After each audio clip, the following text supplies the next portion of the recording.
So this 14-year-old girl is about to survive the deadliest maritime disaster of the 20th century, and for the next 25 years, nobody's going to know her name. Her name is Valeriana Duma. It's December 20th, 1987, and she's boarding a ferry called the Doña Paz in Tacloban, on the island of Leyte in the Philippines. It's the week before Christmas, so the boat is packed. People are heading home to Manila to see their families for the holidays. Valeriana's just one face in a crowd that's about to become one of the deadliest crowds in maritime history. Here's the thing about the Doña Paz. On paper, it's licensed to carry 1,518 passengers. That's the legal limit.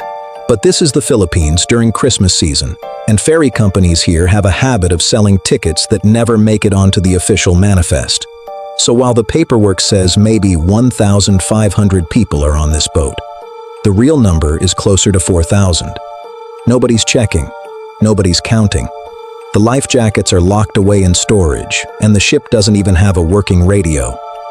The Doña Paz leaves Tacloban at 6:30 in the morning, commanded by Captain Eusebio Nazareno, with a scheduled stop in Catbalogan before the final run to Manila. It's supposed to arrive around 4 a.m. the next day. For most of the trip, nothing unusual happens. The sea is choppy, but the sky's clear. Passengers eat, sleep, talk. Valeriana settles in for what should be an ordinary overnight crossing. But at around 10:30 that night, while most of the passengers are asleep, something is quietly going very wrong. According to survivors who were awake, the bridge crew of the Doña Paz isn't exactly focused on the water. The captain is reportedly in his cabin. Some of the officers are said to be drinking and watching a movie. That leaves a single junior crewman actually watching where the ship is going as it moves through one of the busiest shipping lanes in the country. Meanwhile, there's another ship out there that has no business being at sea at all. It's an oil tanker called the MT Vector, carrying 8,800 barrels of gasoline and petroleum products for Caltex. The Vector doesn't have a valid license to operate. It doesn't have a proper lookout. Its most senior navigator is only certified as a second mate, and a former captain later tells investigators the rudder was defective. It took 2 men just to steer the thing. So you've got an overloaded ferry with a drunk adjacent bridge crew and no radio, crossing paths in the dark with an unlicensed, badly steered tanker full of fuel. Neither ship sees the collision coming until it's already happening. At 10:30 p.m., near a place called Dumali Point in the Tabla Strait, the Doña Paz and the MT Vector collide. The impact alone doesn't kill most people. What kills them is what happens next.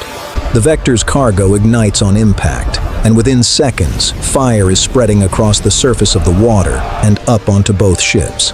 Survivors describe hearing a crash, then an explosion, then the lights going out. Passengers wake up to a ship that's already on fire, with no time to launch a single lifeboat. People start jumping, without life jackets, into water that's covered in burning oil. Valeriana is 14 years old, and she goes into the sea along with everyone else, into water that survivors later describe as boiling. And it gets worse. These waters are full of sharks. As the fire spreads and the ships start to go down, people are burning, drowning, and being pulled under, all at the same time, all in the dark. The Doña Paz sinks within about 2 hours. The Vector takes about 4. Neither ship manages to send a distress call. There's a cargo ship nearby, the MV Don Claudio, whose crew sees the explosion and heads over to help. But it's slow and it's late, and by the time real rescue efforts start, there's almost nobody left to save. Philippine maritime authorities aren't even notified of the disaster for 8 hours. It takes another 8 hours after that to fully mobilize search and rescue. Out of an estimated 4,400 people between both ships, only 26 survive. 24 from the Doña Paz, 2 from the Vector. All 58 crew members of the ferry die, including the captain. Valeriana is one of the 24. But here's where this story gets strange. In the chaos and confusion after the disaster, officials are trying to piece together exactly who survived and who didn't. And Valeriana somehow falls through the cracks. She's never officially logged as one of the confirmed survivors. For the next 25 years, the world's list of Doña Paz survivors doesn't include her name. In the days after the sinking, the ferry's owner, Sulpicio Lines, announces that the Doña Paz was insured for 25 million pesos. They offer to pay grieving families 20,000 pesos per victim, and only for the people who were actually listed on the official manifest, which, remember, is maybe a third of the people who were actually on that boat. Thousands of families whose relatives were on board illegally get nothing, because as far as the paperwork is concerned, their loved ones were never there. Hundreds of people stage a rally in Manila demanding the company account for the missing. It takes over a decade for the courts to sort out who's actually responsible. In 1999, the Philippine Supreme Court rules against Vector Shipping and its owner, finding the tanker was unseaworthy and that its negligence caused the collision. In 2008, the court goes further and clears Caltex, the company that chartered the tanker, of any responsibility at all.